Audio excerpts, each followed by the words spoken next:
I'm Patrick Cobb with AARP South Carolina. AARP South Carolina is pleased to sponsor the Post and Courier's Pints and Politics series. AARP is a nonpartisan organization. We don't endorse candidates nor parties. We work on issues important for families 50 plus in South Carolina. Follow us at aarp.org/SC.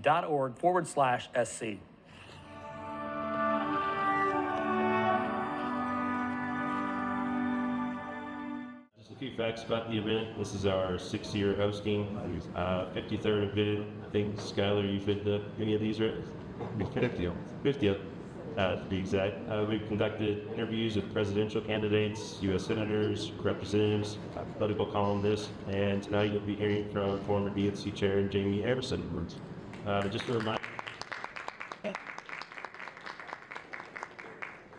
Just a reminder, tonight's event is being recorded, so if there's anything you missed and you want to go back and hear, if you register for the event, you'll get a copy of that. A few shout outs. Thank you for all the subscribers here in the Post and Courier. If you're not a subscriber and want to support local journalism, we invite you to subscribe today at postalcourier.com/subscribe. I want to thank the brewery, Savage Craft Ale Works, for hosting us tonight. I see many of you have already got a drink. I might get one later. And I also want to thank our sponsor, AARP South Carolina. And please welcome Cheryl Oliver, State Director at AARP South Carolina. I was told to stand exactly where he was sitting.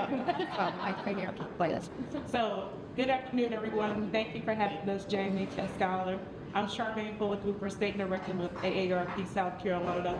I want to give a shout out to our team, Joe Myers, Joe Paulin Jones, Patrick Cobb, his significant other Mary, and others in the room, along with our leadership volunteers. Our state president, Cassandra Anderson, and Dolores were with us as well, and many of you who are AARP members. So thank you for being here with us today.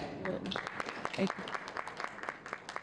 So they're not here to hear me speak. I'm not as interested as Jaime, apparently. They've never asked me to do one of these things. But I do want to share a brief story about AARP. AARP is not an insurance company. We're not trying to sell you anything this evening or any evening, but we're really about the mission. And AARP was started over 65 years ago by a retired city principal in the state of California, who felt that no one should have to worry about their retirement security, their financial security, and their health security as they age, which is why we're here today, to make sure that we can have sensible conversations related to the issues that matter most to many of you. So we thank you for being here. I do want to state AARP is nonpartisan. We don't endorse, we don't oppose, we don't give money. We'll ask you to pull stuff down if you use our name, and other things like that. People are laughing at me for saying that. It's so true. Yeah, it's so true. But we're here to have a good conversation, and we thank you for coming. So over to Skylar. Oh, Jaime, it's such a thing. Oh, you're yeah. I'm going to get to talk about some rules. So I'm Missy Simons. I am the Partnership Development Director for the Post and Courier. So before we start, I think all of you should have gotten our rules and decorum. So you all look like a very well-behaved group. Except for this little group of ladies right here. Harvey talks to them. They look like there might be some trouble. So if you want to introduce our guests tonight. I'm sorry, they're about it. Jaime Harrison is a seasoned leader with over 2 decades of experience in politics, government, strategic communication, and organizational management. Why? As the chairman of the Democratic National Committee, he played a pivotal role in shaping public discourse, rebuilding the Democratic Party infrastructure, and navigating complex political and governance challenges of both national and local levels. Before chairing the DNC, he ran for U.S. Senate in South Carolina in 2020. He set a fundraising record with $132 million, highest ever for a Senate candidate. So with that, I am going to turn this over to the Post and Courier's political editor, Sally Croft. Thank you, Chris. Jaime, thank you for being here. Appreciate it very much. I know it's been a rough week for you, but we appreciate it. We have a traditional first question that we always ask for local politics, and that is, since we are in a microphone, do you have a favorite beer or cocktail that you go to? Favorite beer or cocktail? Yeah, in terms of cocktails, I love mojitos. So that's my favorite go-to cocktail. Anything with rum in it, I'm a big fan. In terms of beer, I'm not a big beer drinker, but I do like hard cider. So Angry Orchard, Woodchuck. A couple heads of There we go. Let me splash some cold water here. Yeah. You left your post as the only party chair, modern era, from any party to enter the position with the party having the House, the Senate, and the White House, and then leave after losing all three. What happened?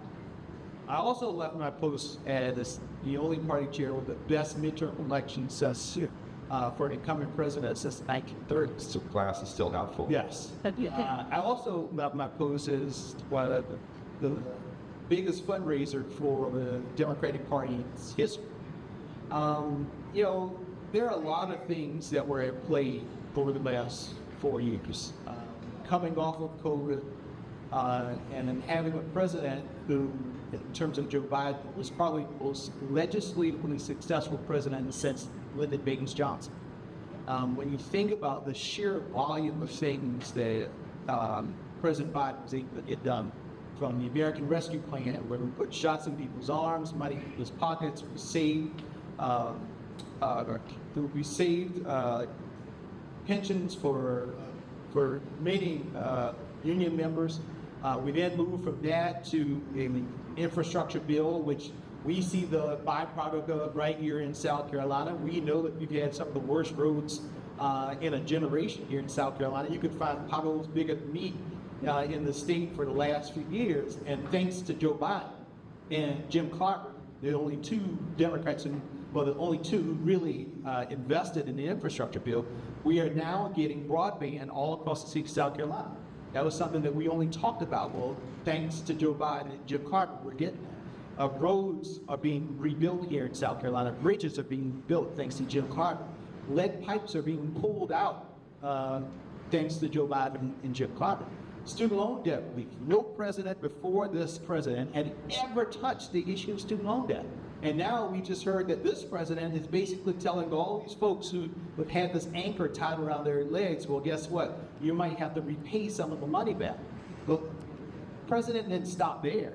He went on to the Inflation Reduction Act, which basically AARP members are in here right now know that the cost of prescription drugs is capped at $2,000 a year for our seniors, thanks to Joe Biden. We know that the cost of insulin, right, capped, thanks to Joe Biden. We know the largest investment in fighting the climate crisis in the world, thanks to Joe Biden. And so we were able to accomplish a lot over the course of just 2 years with a 50-50 Senate on a good day and a less than a 5-seat majority in the House of Representatives today.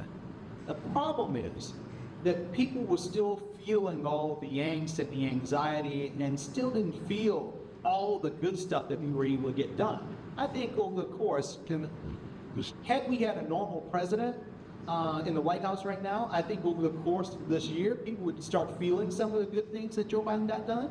But because of the president that we do have now, people are going to feel a misery like we have never felt before. So we were really going against some headwinds here. Even though we achieved so much legislatively, people still didn't feel it. And as a result, we weren't able to really deliver at the end in terms of 2024. I mean, when you think about these last 4 years, probably the most unprecedented history of, at least in my lifetime, of political history. I mean, we had a former president who had an assassination attempt, well, possibly two.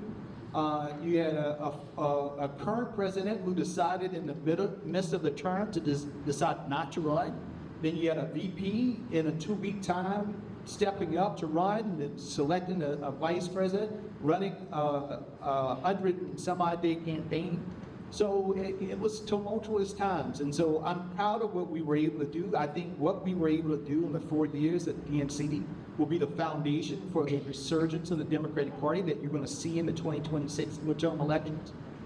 We were able to invest more money in our state parties than ever in the history of this party, even including Howard Dean in the 50-state strategy that he had in 2006.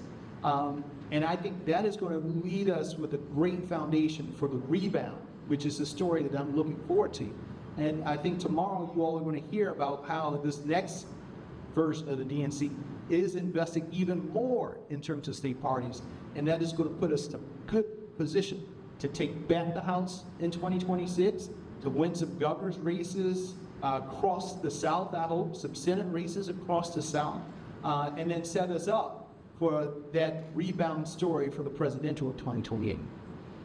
As you look back on President Biden's decision not to run again and then not to give it his debate performance, was that the right choice? Listen, man. In the end of the day, the president, and which I always said, that the decision was going to be up to the president, because we were already through the primary process. So the people had already spoken and said, Joe Biden's going to be our nominee. So the decision wasn't going to be down to who the members of Congress wanted, or who former presidents wanted, or who anybody else wanted. When the people speak, and they spoke at the ballot box, they chose Joe Biden. And only Joe Biden had the authority and the power to decide that whether he wanted to go along with that or not. He made that decision. And I believe that his decision was probably, whereas Donald Trump was, probably one of the most selfish acts in politics when he decided that his vice president, he was willing to risk the life of his vice president for January 6th. Joe Biden had one of the most selfless acts in politics when he decided to step out and to support his vice president to be the nominee of the party. So, I supported the president in whatever decision that he was going to make. Had he decided to stick in, I was going to be with him 120%. When he decided to step out, then I was going to be with who eventually became my nominee, the vice president, 120%.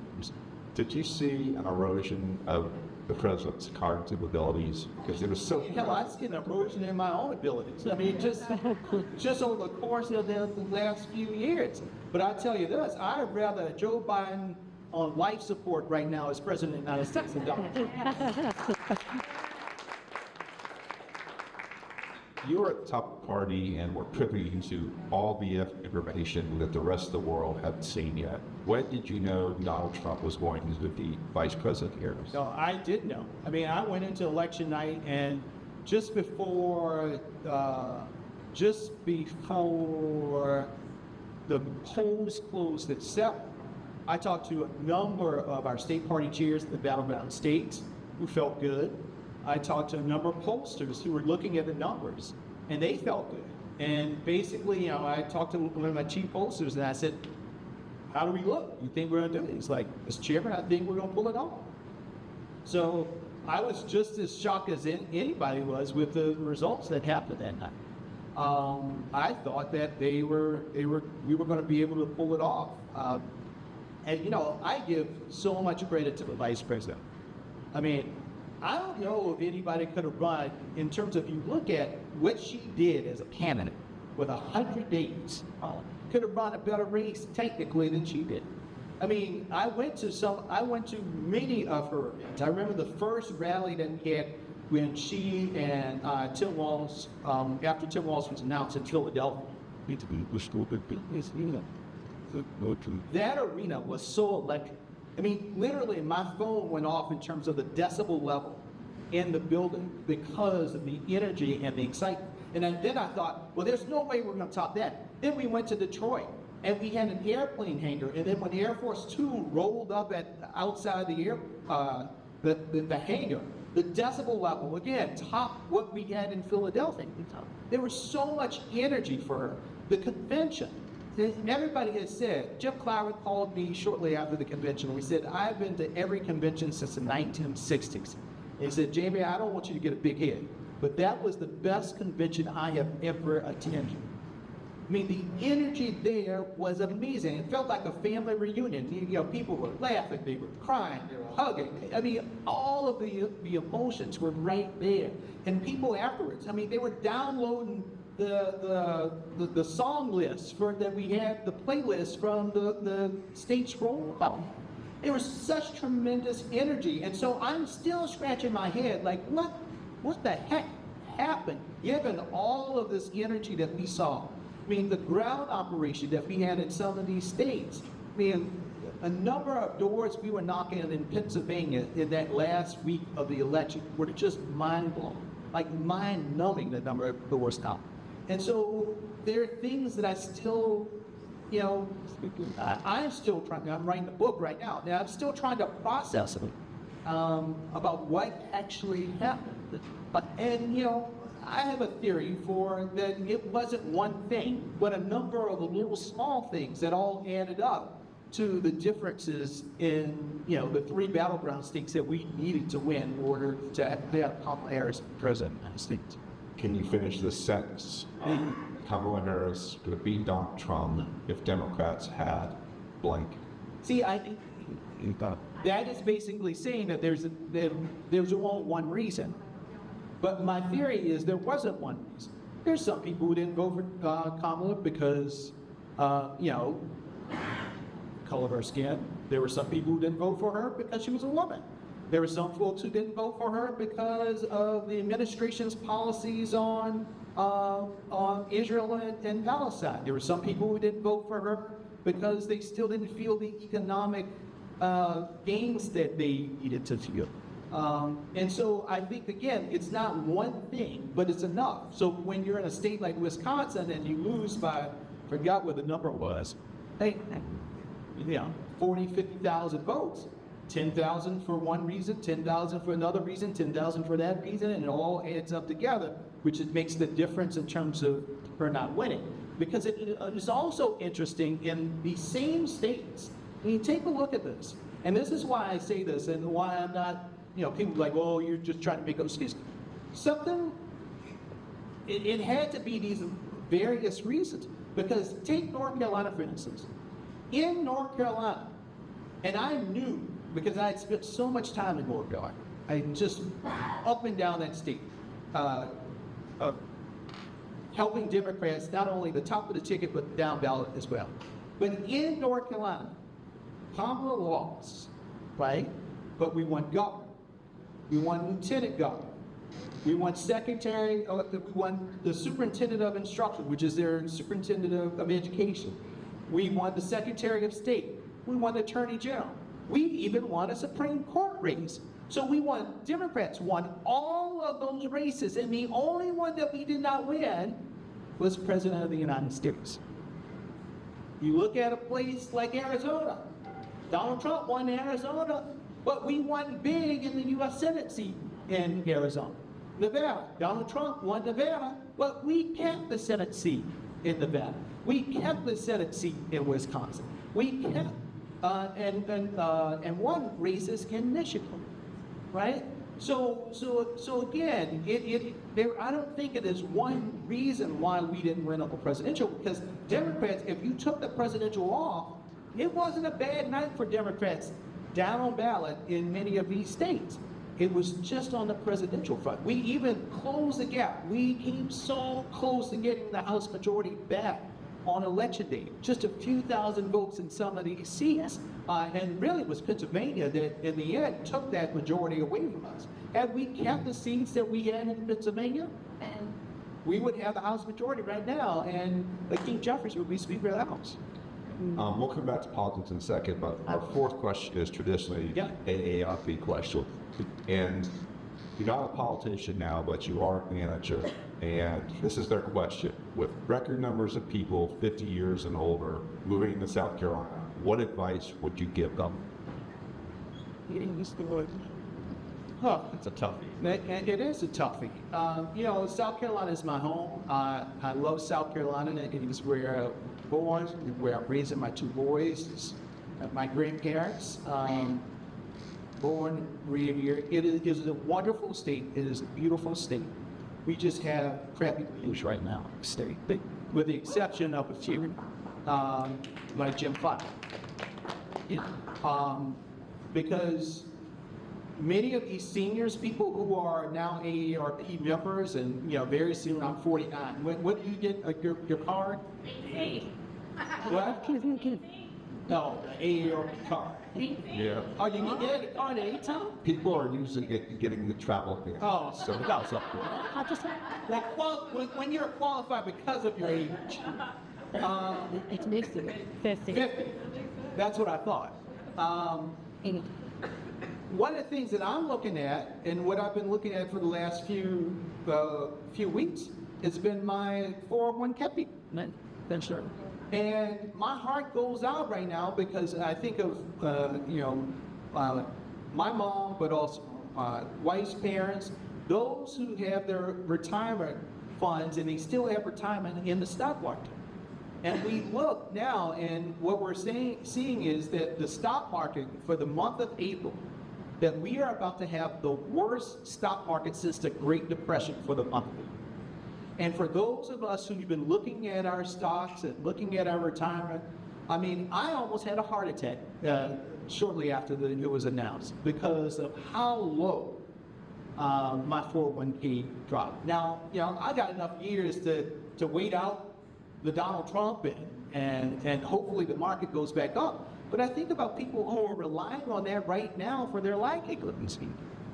And so one of the things I would say for folks who are moving here, stop just looking at the D and the R and actually start thinking about people who are actually going to fight for you.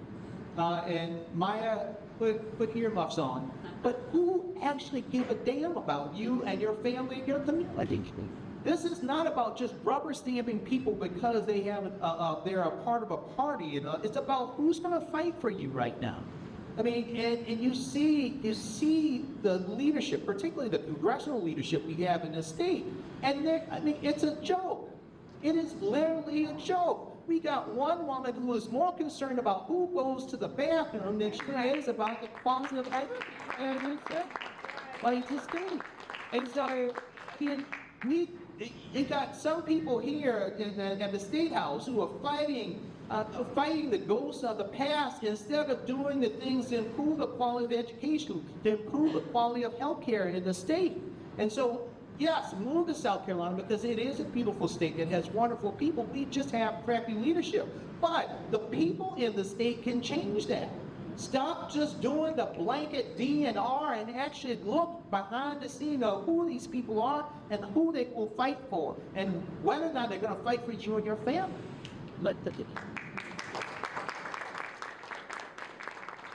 And I hope you're not saving this for your book, but can you tell us about your last conversations with President Biden before he left office?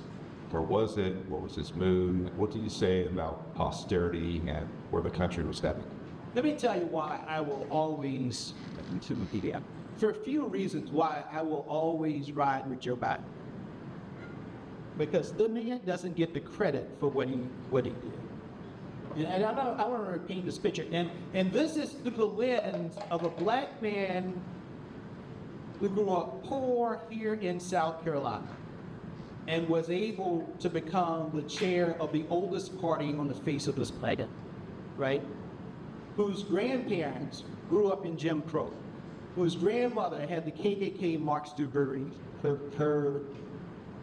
neighborhood, whose grandfather was relegated to the back of the bus, who could not always go. This is who Joe Biden is. And I'm going to leave with the story, so just give me the liberty here for a few minutes.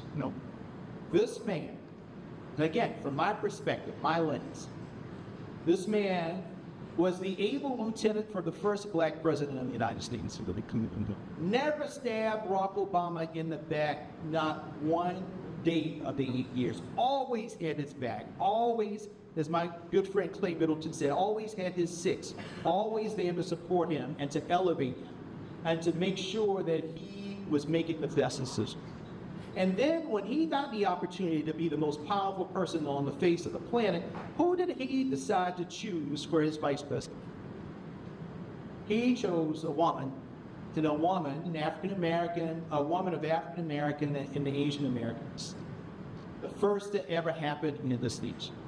And then when he had an opportunity to choose somebody to sit on the highest court of the land, who did he choose? He chose another African-American woman. One who I would say is so, Republicans love to talk about qualifications. Some of the people they chose to sit on the Supreme Court can't tie the shoes of Ketanji Brown Jackson. They aren't qualified to tie her shoes. And then when you think about what he decided to do, this white Irish guy from Delaware, because he saw the historical disparities in terms of representation on our courts, he appointed more African American women to the courts of appeals in this country than all presidents combined before him. And then he decided to do something that was almost a third or fourth rail in terms of American politics. He decided to change the presidential primary process. All of my life, 49 years old, for all of my life, Iowa and New Hampshire have kicked off presidential primary politics. And great states, love them dearly, visited often, but in Iowa and New Hampshire, they aren't as diverse as South Carolina is, in all types of ways.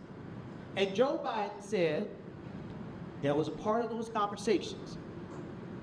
He said, it's time that the people who have been the backbone of our party to get an early say in determining who is the nominee for our party.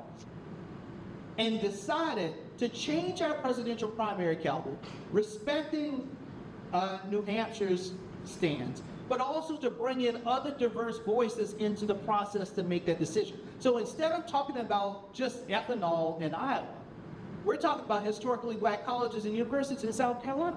We're talking about the disparities in terms of maternal infant mortality rates here.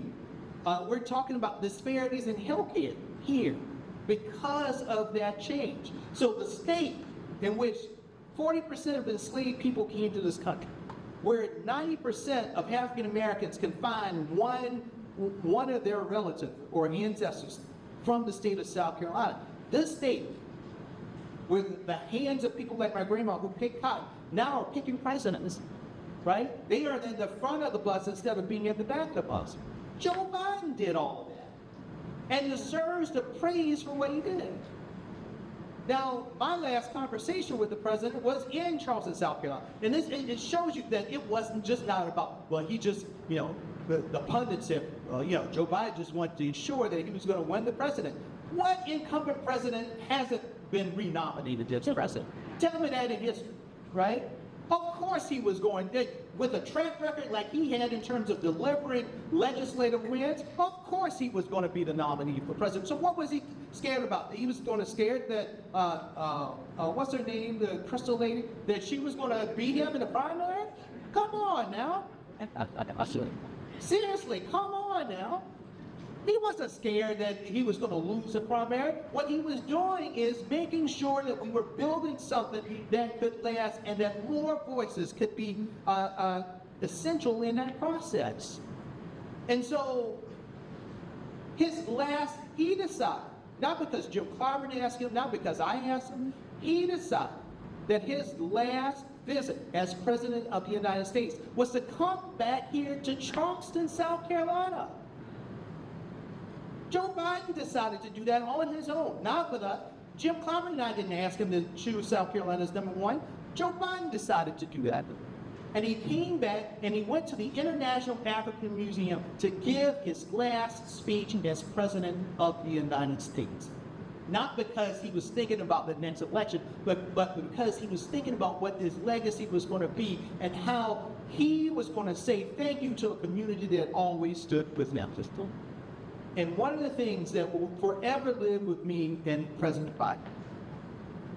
So January of 2024, President Biden came to Charleston, South Carolina to visit Mother May. And in that visit, I was with him and Congressman Clyburn, and we flew to Dallas on Air Force One. But I came back home and I told my youngest son that I was with the president and I flew the president's plane, Air Force One. And my youngest son was enthralled with it. He said, Daddy, so can I fly the president's plane? And I said, Charles, I don't know if that's going to be possible. He said, that's not nice. The president should let me fly on this plane. And so he was just obsessed with the president's plane. So he constantly asked me, every time I said I was going to be with the president, he would ask, well, will the president have his plane? I was like, yeah, you will fly on his plane. He's like, can I fly it? I'm probably not. So then when I told Charles that the president was coming down and we were going to go see him in January, he said, is the president coming down on this plane? And I said, yeah. And said, so can I go on the plane? I said, no, probably not. Elena, I will be done, but I want to share the story, why I think President Biden is so good. And so we get into the museum, and the president sees me and my family, and he comes up to see my sons. And William shakes his hand, and then Charles shakes his hand. And Charles says to the president, Mr. President, do you have your plane? And the president says, what is he saying? I said, Mr. President, he's asking about your plane. He said, he looked at his staff, he said, how far is the plane from the end? I said, about 20 minutes. Let's make sure that he can go over.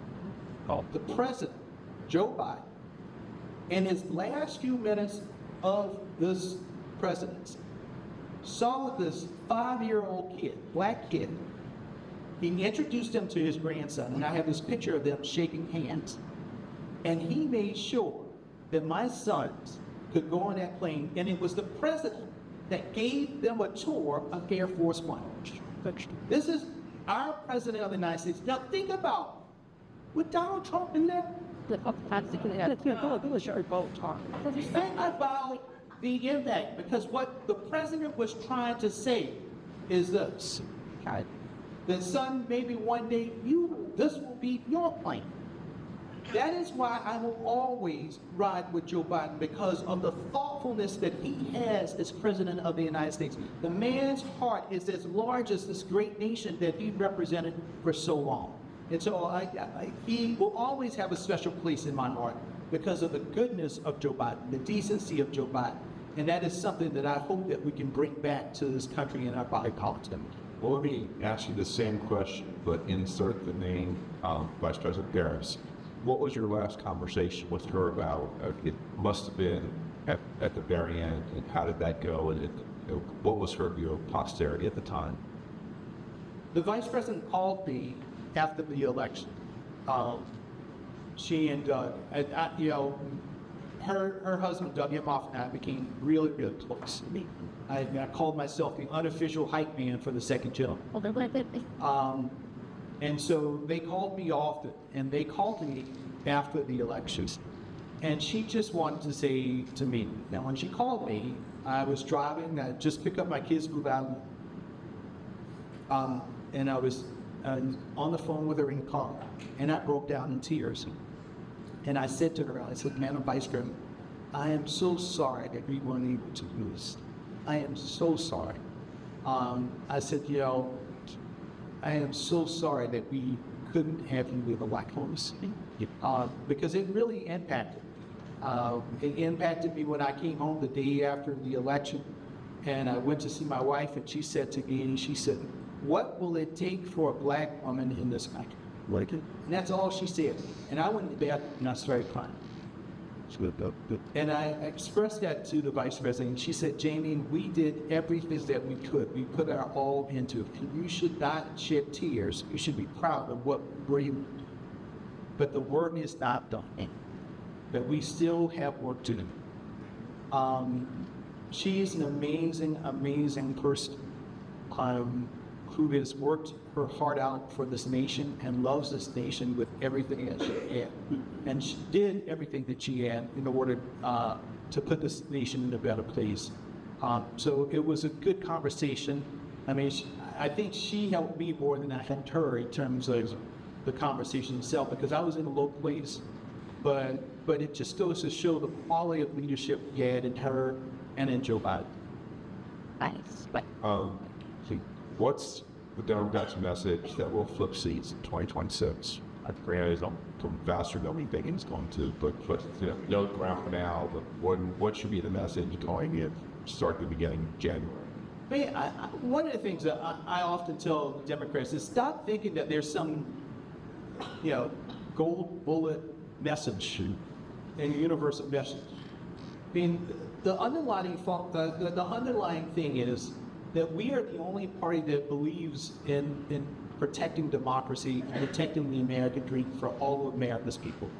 Regardless of your background, regardless of your religion, regardless of how much money you have in your bank account, regardless of who you love or how you love, we are the only party in this country that believes the words of the founding fathers and is trying to make sure that those words are real for all of Americans speaking. And then I think after saying that, we didn't have to show people that. I often talk about showing and not telling. And in politics, we tell too much. And what people need is action. They need to see, they need to be able to see and touch and feel and taste and hear what it is that we are actually doing in order to improve the quality of life that they have. And that's why, Democrats need to be fighting with everything that they have. What people want to see right now from this party is that we will fight with as much fervor, if not more fervor, for what we believe in and the freedom of all of America's people in the same manner that Donald Trump fights against that. And so that's why what Cory Booker did was so important. That's why what Chris Van Hollen just did recently is so important. And the fight isn't going to be the same for everybody because we're different people. We are a diverse party. We look like America and we have as much diversity as America. I can't say that for the other side. But when you look at the Democratic Party, everything you find in America, you can find in the Democratic Party. Just a whole range. You can't say that about the Republican Party. So that means that we're going to approach things in different ways. Our diversity means that the lenses by which we look at the world and how we interact with the world will be different. But it's the underlying thread that threads us all together. And that's the thing that is really, really important. And we got to fight to cherish that and to make sure that everybody can live their American dream. And that American dream is different. You mentioned Trump earlier and the tariffs happening in the stock market, but labor supports the tariffs, right? Labor. Well, some labor. Well, this car labor, the industrial labor, the manufacturing labor, that kind of stuff. How do the Democrats win those back when this is what Trump is supposedly trying to help this block? Well, we didn't lose labor, right? When you look at overwhelming support for labor, and I, as chair of the DNC, I talk with labor leaders every day. We didn't lose labor. Almost with the exception of one, every labor leader of the major unions were all in the Democratic National Convention. And so I think sometimes we got to stop with the blanket, well, the Democrats have lost black men. Well, when you still win 80% of black men, I don't think you've lost black men. Yeah, there may be some margins that you have to work on that, but we haven't lost black men. So I think we got to stop with a blanket, you've lost labor. Well, we haven't lost labor because all the labor leaders are still there with us and still support the party, and they understand that the Democratic Party is fighting for labor and everything that it does. But in the end of the day, the most important electorate, the American people. And I can tell you, when the American people start to see how the prices are going to get jacked up on it, I mean, part of the anxiety of this election was an economic anxiety, where people would talk about the price of eggs. Well, for those of you who were dying eggs like me, look at the price of eggs. Look at the price of a lot of things over the course of the next few days and weeks as these tariffs really start to kick in. You're going to see a lot of small businesses, craft business, the craft bars and all shutter because of some of the things that they need are much more expensive. And so, Donald Trump is setting up for the biggest wave election that I think we will have seen in my lifetime because of the boneheaded policies. And it's not like it's coming because he has some strategy. All this stuff is from the hip. And you have rubber stamps like Lindsey Graham and Tim Scott, like, oh, yes, sir, you did well. That's good stuff. And it's stupid. It is bottom line stupid. And it's not grounded in any theory of economic theory. And so, and it's going to hurt, particularly states like South Carolina. Because apparently BMW isn't good for South Carolina. I mean, the stupidity coming from this administration. And Lindsey finally, I think it was like 2 days afterwards, it's like, quiet as church mice, right? And never said anything counter to, because they don't want to say anything to get Donald Trump to tweet about him or something like that. I mean, who do you represent? Do you represent Donald Trump? Or do you represent the people of South Carolina? I mean, that's the question that we have, I want to go back to South Carolina's role in the primary process. Yeah. Much has been made about South Carolina being first, and we're getting headlines, and people write a lot of cliches about South Carolina, but it's really a small prize. Well, why does it deserve to be the lead-off state? That it's a small prize for Democrats in terms of just the turnout numbers that they're just dwarfed by what the Republicans do. So, and the new chairman, Ken Martin, is not an advocate. He's not against it, but he's not an advocate. So explain to me why South Carolina deserves to go first. Well, why not Georgia or a big state? Well, Ken did vote for South Carolina to be the first as a member of the Rules and Bylaws Committee, and I'm sure when the Rules and Bylaws Committee approves South Carolina to be first again, Ken will support that as well. South Carolina, when you look at all of the early states and their performance, South Carolina, on both the Democratic and the Republican side, has always, with the exception, when John Edwards ran in 2004, that was 2004? 2004. South Carolina chose John Edwards, and then John Kerry came second. But that's the only exception in which South Carolina did not pick the eventual nominee for the Democratic Party. Wrong. And strong, but that's a long time ago. And we did modern history, right? Modern presidential history. South Carolina has always picked the eventual nominee for the party. And it's because our voters in the state, it's not that they're too progressive or too conservative, but they're pragmatic. They are pragmatic. They're picking people who they believe can eventually win the nomination and then win the presidency. And we see that on both the Democratic side and also on the Republican side. And so we have a better track record than Iowa. We have a better track record than New Hampshire. We have a better track record than Nevada in terms of choosing the eventual nominee.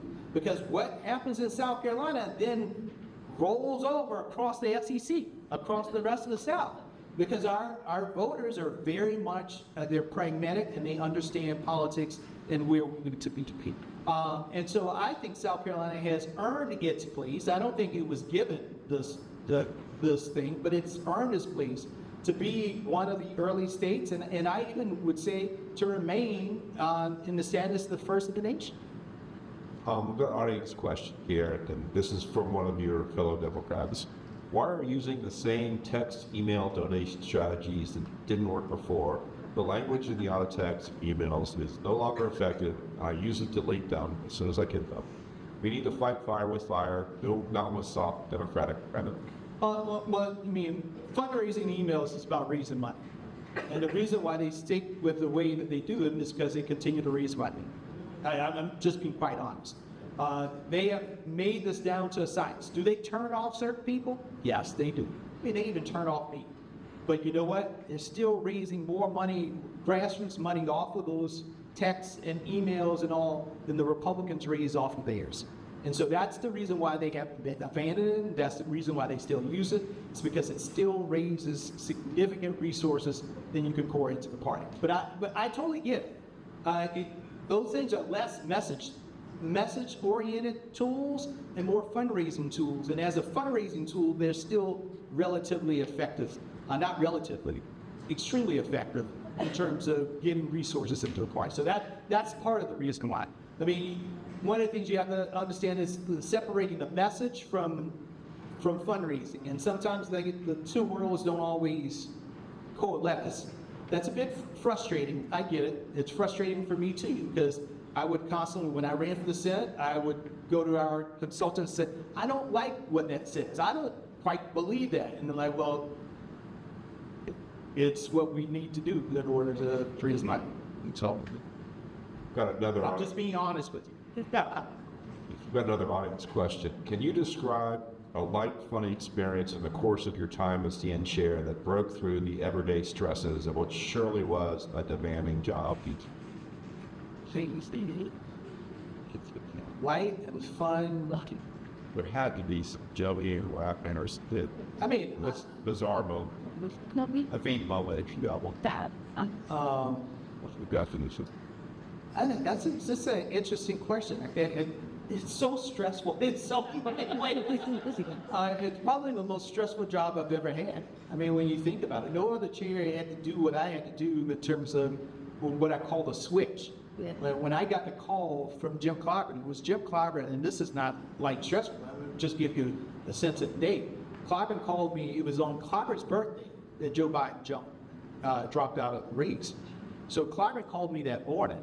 And I don't know if I've said this publicly, and Ernie and I are writing about it right now. But Clyburn called me that morning because I texted him and I said, happy birthday, boss. And so I thought he was calling me back to say, oh, thank you for the birthday message. And he said, Jaime, where are you? I said, I'm in South Carolina. He said, so I just got a call. I got off a call with Joe. I said, President? He said, yes, ma'am. President. He said, this is one hell of a birthday. I said, what's going on? He said, well, he's not going to run it. I said, what? The president's not going to run it? No, he's not going to run it. And I had a little mini stroke right there. and he said, so in a minute, he's going to send out a message that he's not running. And I said, well, then is he going to endorse anybody? He said, well, he's going to do two messages. The first one will be that he's not running and why. And the second one, he's going to support the vice president. And I said, okay.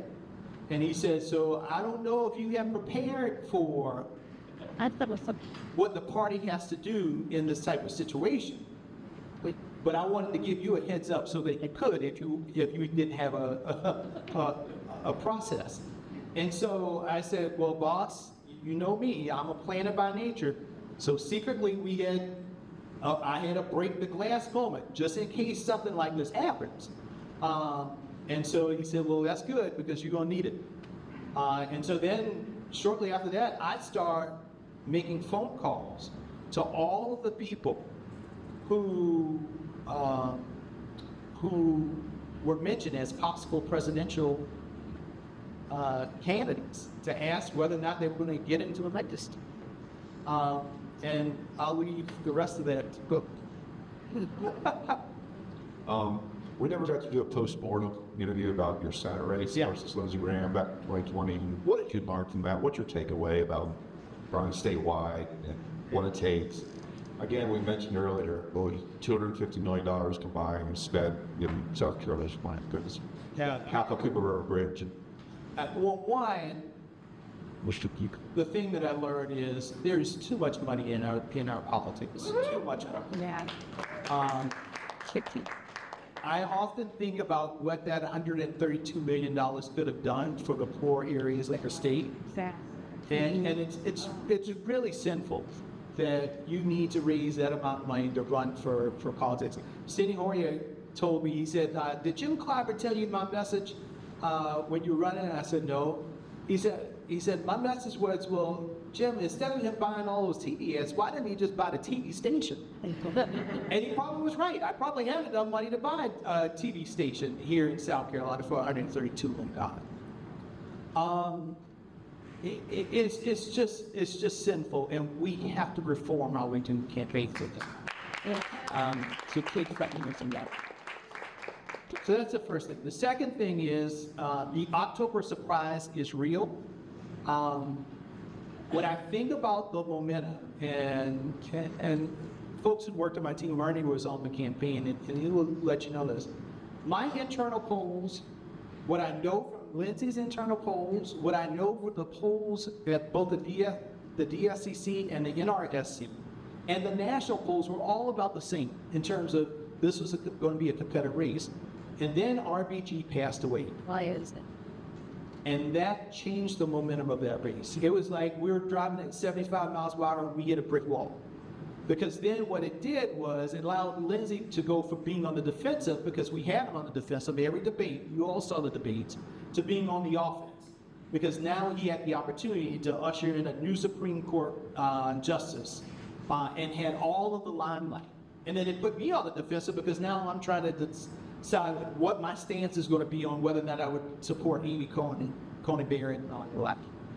And that really killed the momentum that we had on the base and allowed many of the conservatives that were just very anti-Lindsey to come back on to him. And Mitch McConnell dropped $20 million in South Carolina in the month of October.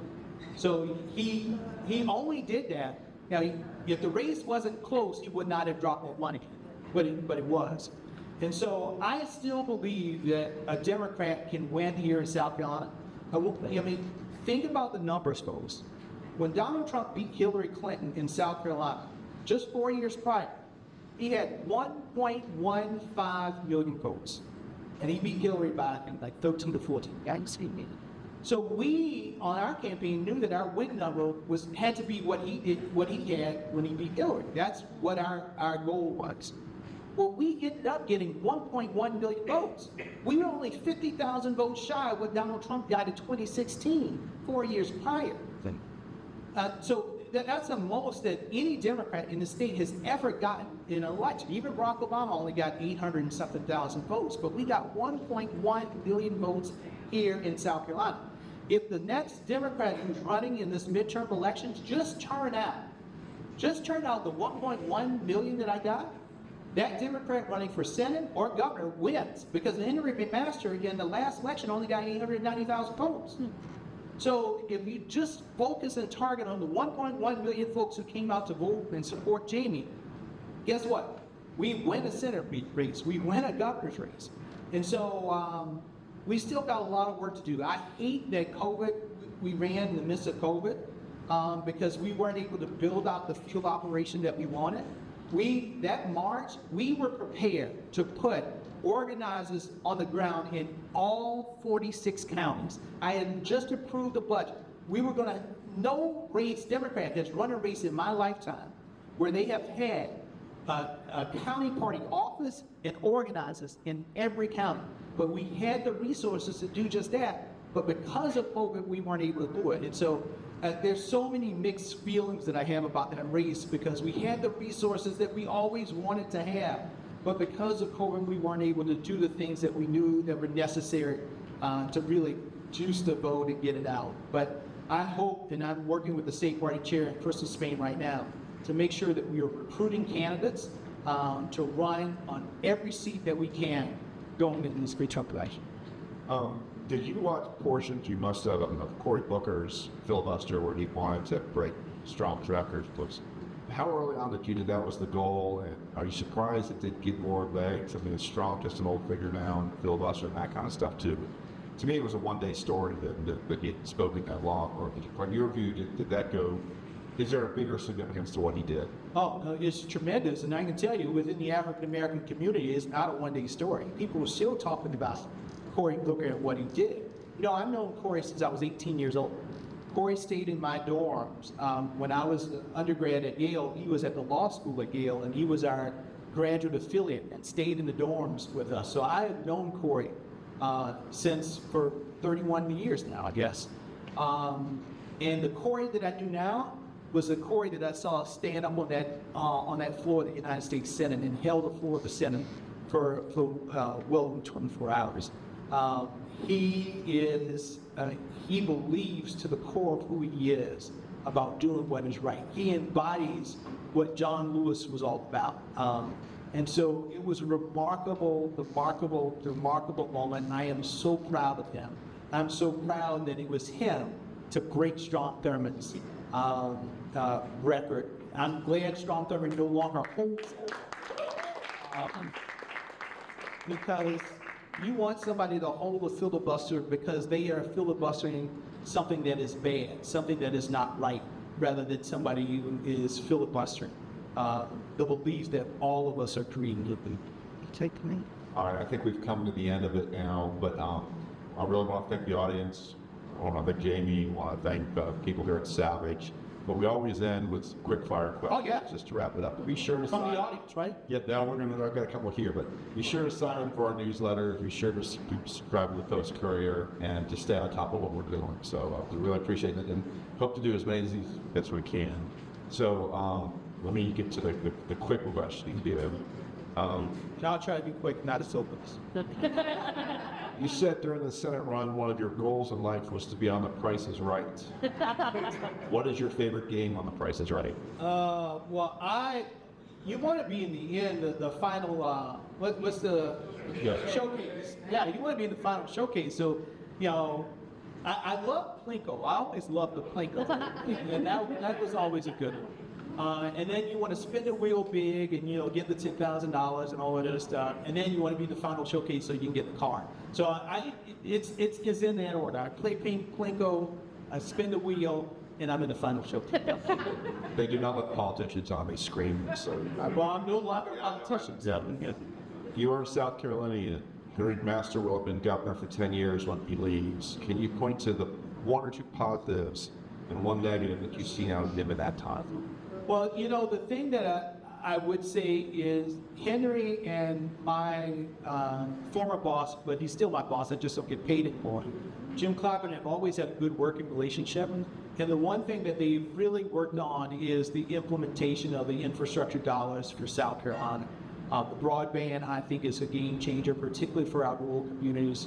When I ran for the Senate, I had a rural hope agenda.